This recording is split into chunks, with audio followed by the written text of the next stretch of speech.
The year was 2012. In the quiet, opulent corridors of a Dubai high-rise, a man known only as the Architect made a call that would bypass a fortress of international sanctions.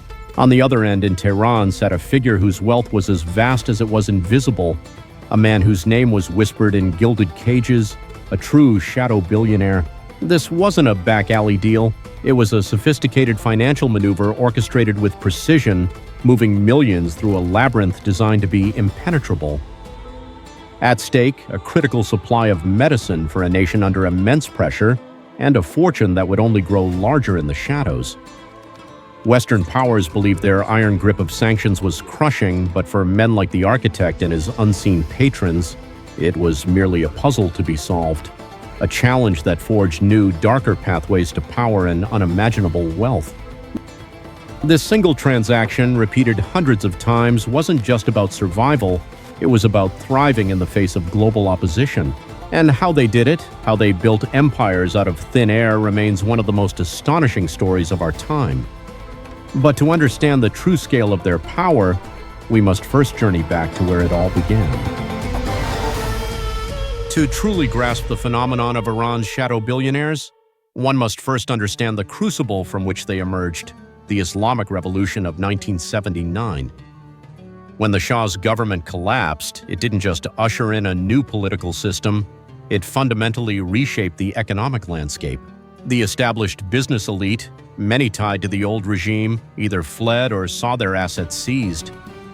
In their place, a new class of economic actors rose, often intertwined with the Revolutionary Guard and the clerical establishment. These were not your typical entrepreneurs. Their loyalty was as valuable as their business acumen. Foundations known as banyads were established, ostensibly to help the poor and war-disabled. However, these banyads quickly morphed into vast, opaque economic conglomerates, exempt from taxes and often operating with little oversight.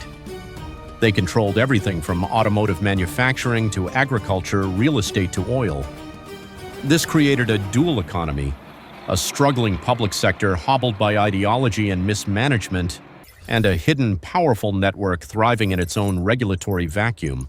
As the Iran-Iraq War raged through the 1980s, the need for goods, weapons, and essential supplies became paramount. International sanctions, even then, began to limit official channels. This scarcity became a breeding ground for illicit trade and creative circumvention. Those with the right connections, those who could navigate the gray areas between legality and necessity, began to accumulate immense wealth. They learned to source goods from abroad, often through third countries, paying premiums but delivering what the nation desperately needed. These early operators weren't just making money, they were building systems, networks of contacts and methodologies for bypassing controls that would prove invaluable in the decades to come. The lines between national service and personal enrichment blurred considerably. Many who started as patriotic facilitators of essential imports found themselves at the helm of burgeoning private empires.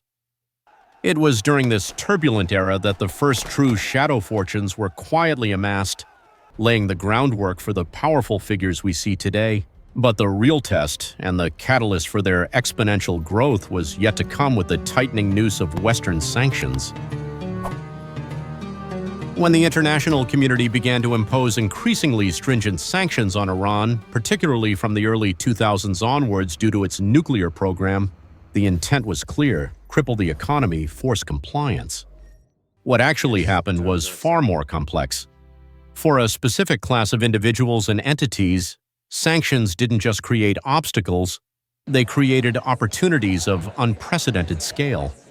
The official economy might have been stifled, but the demand for goods, technology, and financial services didn't disappear. It simply went underground.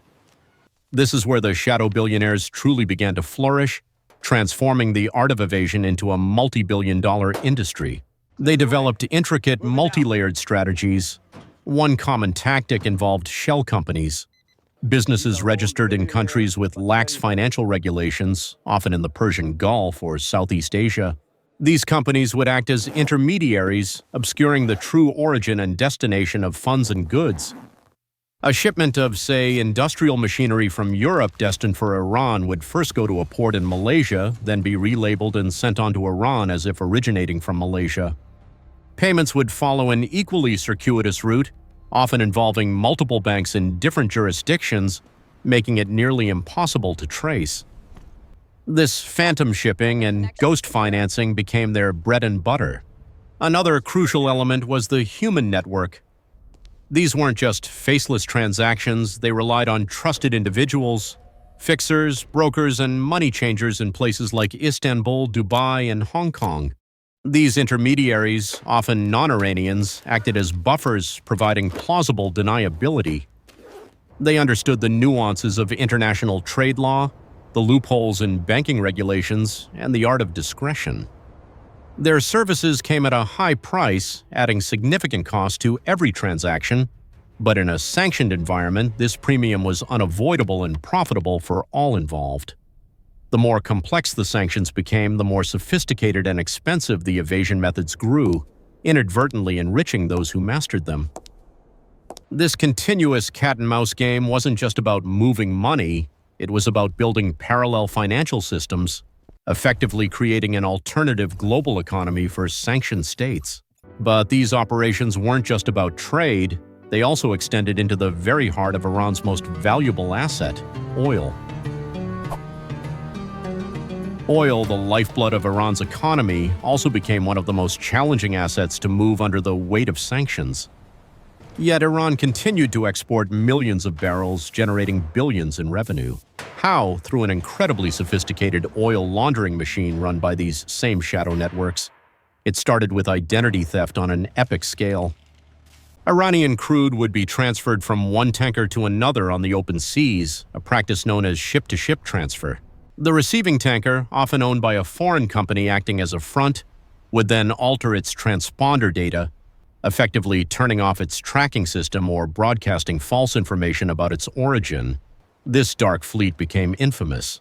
Once the origin was obscured, the oil would be mixed with crude from other non-sanctioned countries, often in blending facilities in places like Fujairah in the UAE or even on the high seas. This process effectively laundered the Iranian oil, making it appear as if it originated from a different legitimate source. Documents would then be forged or manipulated to reflect this false origin, allowing the oil to be sold on international markets. The profits, often discounted due to the risks involved, would then be funneled back to Iran through the aforementioned network of shell companies and informal financial channels. The masterminds behind these operations weren't just logistics experts, they were risk assessors, geopolitical strategists, and masterful negotiators. They cultivated relationships with corrupt port officials, shipping magnates, and commodity traders willing to turn a blind eye for a substantial cut. The sheer scale of these operations required immense capital, advanced intelligence, and the ability to operate across multiple time zones and legal jurisdictions, often with state backing. This wasn't merely smuggling, it was a parallel global energy market operating in plain sight, yet invisible to official channels. The figures running these schemes didn't just earn commissions, they accumulated vast wealth, cementing their positions at the pinnacle of Iran's hidden economic power structure. But oil wasn't the only commodity that proved immensely profitable in the shadow economy. The very fabric of daily life also offered opportunities. While oil deals garnered headlines, the less glamorous, yet equally lucrative, world of consumer goods proved another fertile ground for Iran's shadow billionaires. Imagine a nation of 80 million people, craving everything from smartphones and luxury cars to medical supplies and even basic foodstuffs. Official import channels were choked by sanctions, leading to shortages and inflated prices. This created a massive vacuum, swiftly filled by those with the means and networks to bypass restrictions. The profit margins on these sanctions-proofed goods were astronomical, transforming seemingly mundane imports into engines of vast wealth. These operations often relied on what's known as reverse engineering the supply chain. Instead of trying to import directly, which was nearly impossible, they would identify existing supply chains that were vulnerable to infiltration. For instance, a shipment of electronics destined for a neighboring country might be partially diverted to Iran, with false manifests and customs declarations facilitating the swap. Or goods would be brought into free trade zones in the region, then broken down into components, shipped separately, and reassembled in Iran, making their origin harder to trace. This required sophisticated logistics, knowledge of international freight forwarding, and crucially, a network of bribable officials in transit countries. The financial mechanisms for these transactions were equally complex. Often they involved hawala networks, an informal value transfer system based on trust, without any physical movement of money. This ancient system, prevalent in the Middle East and South Asia, allowed large sums to be transferred across borders with minimal paperwork, perfect for skirting formal banking regulations. For example, an Iranian importer would pay an agent in Tehran, who would then instruct a corresponding agent in, say, Guangzhou, China, to release goods or funds to a supplier. No money physically crossed borders, only ledger entries between trusted brokers.